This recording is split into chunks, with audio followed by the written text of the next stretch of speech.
तारीख 8 अगस्त 2025 इजरायल का security cabinet की बैठक थी। घंटों चली गर्मा गर्म बहस, तनाव से भरा हुआ माहौल, टेबल पर बिखरी हुई फाइलें और बाहर गूंजते हुए नारों की आवाज़। आखिरकार प्रधानमंत्री बेंजामिन नेतन्याहू ने एक ऐसा फैसला पास करवा ही लिया जिसने पूरी दुनिया में हलचल मचा दी। गाजा सिटी पर सीधा कब्जा। अब सोचिए, 1 करोड़ से ज़्यादा फिलिस्तीनी पहले से ही उस छोटे से शहर में ठुसे हुए हैं, टेंट, मलबा और टूटी हुई सड़कों के बीच। और ऐसे में इजरायल का कहना कि हम यहाँ आएंगे, कंट्रोल करेंगे और हालात को बदल देंगे। दुनिया भर में विरोध प्रदर्शन, आलोचना, लेकिन नेतन्याहू डटे हुए हैं। तो सवाल ये है कि ये कदम अभी क्यों? इसका असली मतलब क्या है? क्या ये सिर्फ हमास को हराने का मिशन है या इसके पीछे और भी कुछ है? सुरक्षा, राजनीति या एक गहरी रणनीति है? दोस्तों, मैं हूं कुंदन राजपूत और आप देख रहे हैं नेक्स्ट जेन नाउ।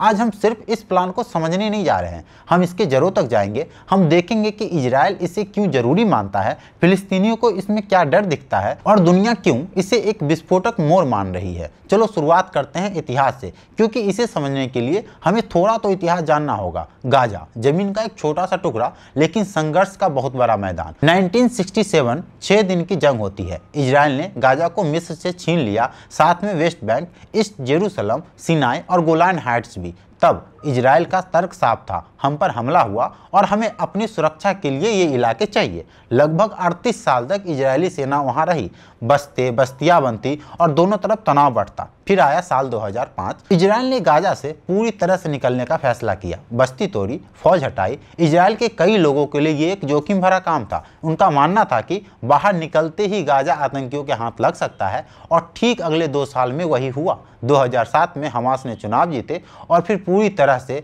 गाजा पर कब्जा कर लिया। इजरायल के नजरिए से हमास सिर्फ एक राजनीतिक पार्टी नहीं है, बल्कि एक आतंकी संगठन जो खुलेआम कहता है कि इजरायल का नाम नक्शे से मिटाना है। इसके चार्टर में ये लिखा है। और तब से गाजा और इजरायल के बीच एक दीवार खड़ी हो गई। नाकाबंदी, रॉकेट हमले और जवाबी बमबारी का सिलसिला। अब आगे बढ़ते हैं और आते हैं 2023 में। 7 अक्टूबर सुबह सुबह दक्षिणी इजरायल के लोग त्यौहार मना रहे थे, संगीत, परिवार, बच्चे। लेकिन कुछ ही घंटों में सब कुछ बदल गया। हमास के लड़ाके सीमा फांदकर अंदर आए, गोलियां चली, घर घर पर हमला हुआ और 1200 से ज्यादा इजरायली मारे गए। 250 लोग बंधक बना लिए गए, जिसमें बच्चे, बुजुर्ग, महिलाएं थे। इजरायल के लिए सिर्फ हमला नहीं था, ये उनके 9/11 जैसा था। नेतन्याहू ने कहा कि अब हम हमास को खत्म करके रुकेंगे। जवाब में शुरू हुई बमबारी, जमीनी हमले और गाजा की पूरी तरह से घेराबंदी। और अब अगस्त 2025 में 2 साल से भी ज्यादा वक्त हो चुके हैं। गाजा का नक्शा बदल चुका है, इलाके मलबे में तब्दील हो गए हैं, 40,000 से ज्यादा फिलिस्तीनी मारे जा चुके हैं। लेकिन इजरायल का कहना है कि हमने हमास को अभी तक पूरी तरह से नहीं तोड़ा। यही वो पृष्ठभूमि है जिसमें ये गाजा सिटी पर कब्जे का प्लान आया है। नेतन्याहू कहते हैं कि गाजा सिटी हमास का दिल है, अगर ये हमारे हाथ में आ गया तो बाकी जंग आसान हो जाएगी। उनके 5 लक्ष्य हैं: हमास को निरस्त करना, बंधकों को वापस लाना, गाजा को डीमिलिटराइज करना, सुरक्षा कंट्रोल में लेना और फिर किसी नए प्रशासन को सौंपना जो न हमास का हो न ही फिलिस्तीनी अथॉरिटी का। सुनने में ये रणनीति सटीक लग सकती है, लेकिन मैदान पर यह आसान नहीं है। दोस्तों, अब जरा अंदर देखते हैं, इजरायल के दिमाग में ये प्लान क्यों सबसे सही कदम लग रहा है। इजरायल की सुरक्षा सोच में एक पुराना डर हमेशा से बैठा है कि अगर उन्होंने दुश्मन को अधूरा छोड़ा तो वो और मजबूत होकर वापस लौटेंगे। 2005 में जब वो गाजा से निकले थे तो उन्हें ये लगा था कि शायद इससे शांति की शुरुआत होगी, लेकिन 2 साल के भीतर हमास ने गाजा पर पूरी तरह से कंट्रोल ले लिया और रॉकेट हमले भी शुरू कर दिए। इजरायल के लिए एक सबक था, खाली जगह मत छोड़ो वरना दुश्मन भर देगा। और 7 अक्टूबर 2023 का हमला, वो तो उनकी नज़र में इस सोच को पक्की मुहर लगाने जैसा था। उस दिन हमास ने दिखा दिया कि अगर उन्हें मौका मिला तो वो न सिर्फ हमला करेंगे बल्कि पूरे देश को हिला देंगे। अब नेतन्याहू और उनके समर्थकों के नज़र में गाजा सिटी सिर्फ एक शहर नहीं है, वो हमास का नर्व सेंटर है। यहाँ उनकी सुरंगें हैं, हथियार के गोदाम है, कमांड सेंटर है और उनका राजनीतिक दफ्तर भी। इजरायल के रक्षा अधिकारियों का ये कहना है कि अगर हम गाजा सिटी को अपने कंट्रोल में ले लेते हैं तो हमास का ढांचा टूट जाएगा और वो कभी दोबारा इतनी ताकत से खड़ा नहीं हो पाएगा। लेकिन मैदान पर हालत बहुत जटिल है। गाजा सिटी इस वक्त शायद दुनिया का सबसे भीड़भाड़ और तबाह भरा इलाका है। महमूद अल कुरासरी जैसे लोग बताते हैं कि पूरा गाजा अब पश्चिमी गाजा सिटी में ठुस गया है। यहाँ जगह नहीं है, पानी नहीं है, खाना नहीं है, और फिर भी लोग किसी तरह से जिंदा है। करीब 1 मिलियन लोग यहाँ किसी तरह से टेंटों और टूटी फूटी इमारतों में रह रहे हैं। अब नेतन्याहू का प्लान है इन लोगों को दक्षिणी गाजा में शिफ्ट करना और वहाँ कंपाउंड बनाना। इजरायल के नज़रिए से ये मानवीय सुरक्षा जोन है ताकि नागरिक लड़ाई से दूर रहे और सेना हमास पर ध्यान दे सके। लेकिन मानवीय संगठनों के नज़र में ये जबरन विस्थापन है जो अंतर्राष्ट्रीय कानून के खिलाफ है। नॉर्वेजियन रिफ्यूजी काउंसिल की साइना लो ने तो ये साफ कहा है कि ये सुनने में कंसंट्रेशन कैंप जैसा लगता है। यहाँ इजरायल के समर्थक ये तर्क देते हैं कि हम किसी को मारने के लिए नहीं हटा रहे हैं, हम उन्हें लड़ाई से बचाने के लिए हटा रहे हैं। लेकिन अगर हमास नागरिक इलाकों को अपना ठिकाना बनाएगा तो हमें कठिन फैसले लेने पड़ेंगे। लेकिन दोस्तों, इस ऑपरेशन का एक बड़ा पहलू है बंधक।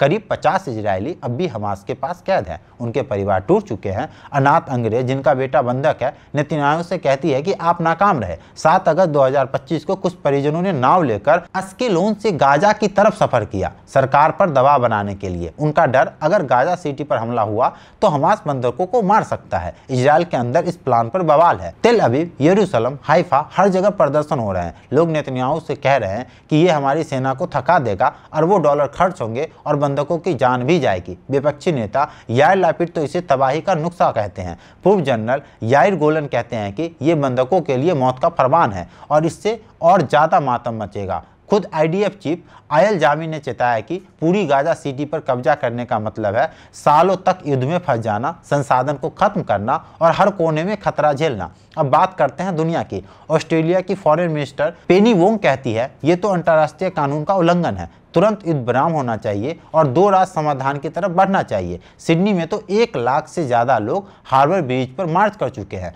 फ्रांस और कनाडा यूएन में फिलिस्तीन को मान्यता देने की तैयारी में है और ऑस्ट्रेलिया भी शायद उनके साथ खड़ा हो जाए। यूएन और यूनिसेफ का कहना यह है कि गाजा में बच्चों का हाल भयावह है। सिर्फ 3% बच्चे को जरूरी मदद मिल पा रही है और जुलाई 2025 में 11,877 बच्चे गंभीर रूप से कुपोषण के शिकार पाए गए। सोचिए, एक 18 महीने का बच्चा मोहम्मद अल मुटवाक टेंट में पड़ा है, इतना कमजोर कि खड़ा भी नहीं हो पा रहा। तो सवाल ये है, क्या नेतन्याहू का प्लान इन बच्चों की हालत सुधारेगा या फिर बिगाड़ देगा? इजरायल का जवाब है, जब तक हमास है गाजा में कोई सुधार नहीं हो सकता और अगर हमें इतिहास में एक और 7 अक्टूबर रोकना है तो ये ऑपरेशन करना ही होगा। अब हम इस स्टोरी के सबसे पेचीदा हिस्से पर आते हैं, राजनीति और नेतन्याहू का एंड गेम। क्योंकि जंग सिर्फ मोर्चे पर नहीं लड़ी जाती, वो कैबिनेट मीटिंग्स, संसद के गलियारों और बैकडोर डील्स में भी तय होती है। इजरायल के अंदर इस वक्त नेतन्याहू की कुर्सी सबसे बड़े इम्तिहान में है। उनकी सरकार अल्ट्रा नेशनलिस्ट है और धार्मिक दलों के सहारे खड़ी है, जैसे इतामार बिन गवीर और बेजाजोल स्मोट्रिच, जो खुलेआम कहते हैं कि गाजा को पूरी तरह से कुचल देना चाहिए। नेतन्याहू जानते हैं कि अगर वो नरमी दिखाएंगे तो उनकी सरकार गिर सकती है और 2023 के हमले के बाद बहुत से इजरायली मानते हैं कि उनके नेता को शक्ति दिखानी चाहिए। एक और अहम पहलू, अमेरिका 2025 में व्हाइट हाउस में प्रेसिडेंट है डोनाल्ड ट्रंप और नेतन्याहू को उनसे दबाव की उम्मीद थोड़ा कम है। ट्रंप का फोकस घरेलू राजनीति और चुनावी वादों पर ज्यादा है, यानी नेतन्याहू के पास फिलहाल एक मौका है। कम अंतर्राष्ट्रीय रोक, ज्यादा घरेलू समर्थन। लेकिन कुछ पूर्व राजनयिक जैसे ऑरोन डेविड मिलर कहते हैं कि ये प्लान सपनों की दुनिया है। गाजा सिटी पर कब्जा लेना आसान नहीं है और इसकी कीमत दोनों तरफ खून और तबाही से होगी। उनके मुताबिक नेतन्याहू सोच रहे हैं कि पहले नागरिकों को हटा देंगे, फिर शहर को घेरेंगे और फिर हमास को निशाना बनाएंगे। लेकिन ये गाजा जैसे घने और तहखानों से भरे इलाके में वैसा ही है जैसे अंधेरे में गांठ खोदने की कोशिश करना। अब आते हैं अरब देश पर। नेतन्याहू कहते हैं कि हम गाजा को हमेशा के लिए नहीं चलाएंगे, इसे किसी अरब फोर्स के हवाले कर देंगे। लेकिन असलियत ये है कि कोई भी अरब देश आगे आने को तैयार नहीं है। मिस्र कहता है हम गाजा की जिम्मेदारी नहीं लेंगे। जॉर्डन और खाड़ी देश इससे दूर रहना चाहते हैं क्योंकि उन्हें डर है कि उनसे उनकी जनता भड़क जाएगी। फिलिस्तीनी अथॉरिटी भी इतना कमजोर है कि वो गाजा को नहीं संभाल सकती। तो सवाल ये है कि अगर इजरायल कब्जा करता है और फिर निकलना चाहता है तो वो उसकी चाबी किसे देगा? यहाँ से हम एक और बड़ी समस्या में पहुँचते हैं, खर्च। इस ऑपरेशन पर अरबों डॉलर लगेंगे। इजरायल की अर्थव्यवस्था पहले से ही युद्ध की वजह से धीमी हो चुकी है। हजारों रिजर्व सैनिक महीनों से ड्यूटी पर है, कारोबार बंद है, टूरिज्म ठप पड़ा है। अगर गाजा सिटी में लंबे समय तक फौज रखनी पड़ी तो ये बोझ और बढ़ेगा। और दोस्तों, सबसे अहम सवाल, क्या ये कदम शांति लाएगा? इजराइल के समर्थक कहते हैं कि हाँ, अगर हमास खत्म होगा तो गाजा में नया प्रशासन आएगा और फिर शायद शांति की शुरुआत हो सकती है। लेकिन आलोचक ये कहते हैं कि हमास की जगह कोई और ग्रुप खड़ा हो सकता है। नफरत और भूख के माहौल में हमेशा हथियार उठाने वाले लोग खड़े रहते हैं। यानी ये लड़ाई सिर्फ बंदूक से नहीं जीती जा सकती, उसके लिए भरोसा, राजनीतिक हल और मानवीय राहत चाहिए। लेकिन अभी तस्वीर में जो चीज़ सबसे कम दिख रही है वो यही तीनों है। अंतर्राष्ट्रीय मंच पर दबाव बढ़ रहा है, यूएन चेतावनी दे रहा है, यूरोप में प्रदर्शन हो रहे हैं और यहाँ तक कि कुछ यहूदी संगठन भी कह रहे हैं कि नेतन्याहू को रुकना चाहिए। मानवीय संगठनों का कहना है कि दुनिया के हाथ इस हालात पर खून से सने हैं क्योंकि सब देख रहे हैं लेकिन रोक कोई नहीं रहा। और इसी बीच गाजा में मलबे से खेलते बच्चे, कतार में खड़े लोग और बंधकों के लिए रोते हुए परिवार, ये तस्वीरें याद दिलाती है कि जंग सिर्फ सैनिकों की नहीं होती, ये इंसानियत की भी होती है। दोस्तों, जब मैं इस पूरी स्टोरी को देखता हूँ तो मुझे लगता है गाजा का असली मुद्दा सिर्फ नक्शे की लकीरें नहीं है, ये दो पीढ़ियों की टूटी हुई उम्मीदें और डर है। महमूद जैसे लोग जो मलबे में भी जीने की कोशिश कर रहे हैं, अनाथ जैसे परिवार जो हर दिन अपने बंधक बेटे के लौटने की दुआ कर रहे हैं, और वो बच्चे जिनका बचपन बम की आवाज में गुजर रहा है। नेतन्याहू का प्लान गाजा सिटी पर फिर से इजराइल के कंट्रोल में लाने का है, लेकिन इसका इल्जाम क्या होगा ये आज कोई भी नहीं जानता। हो सकता है ये हमास को तोड़ दे और इजराइल को सुरक्षा दे, या फिर ये नया चक्र शुरू कर दे और खून बहे, नफरत, खून और ज्यादा बढ़ जाए। और यही है इस स्टोरी का सबसे बड़ा सवाल, क्या हम जंग को आखिरी हल मानकर बार बार जंग कर सकते हैं, या कभी हम उस रास्ते की भी तलाश करेंगे जिसमें न कब्जा हो, न रॉकेट, न बम, सिर्फ इंसानों को जीने का हक हो। इसी के साथ इस वीडियो को ख़त्म करते हैं। अगर ये वीडियो आपको अच्छी लगी तो लाइक कर देना और इसे शेयर भी कर देना। और इस कोट के साथ हम ख़त्म करेंगे कि शांति का कोई दूसरा रास्ता नहीं होता, क्योंकि शांति खुद में ही एक रास्ता है।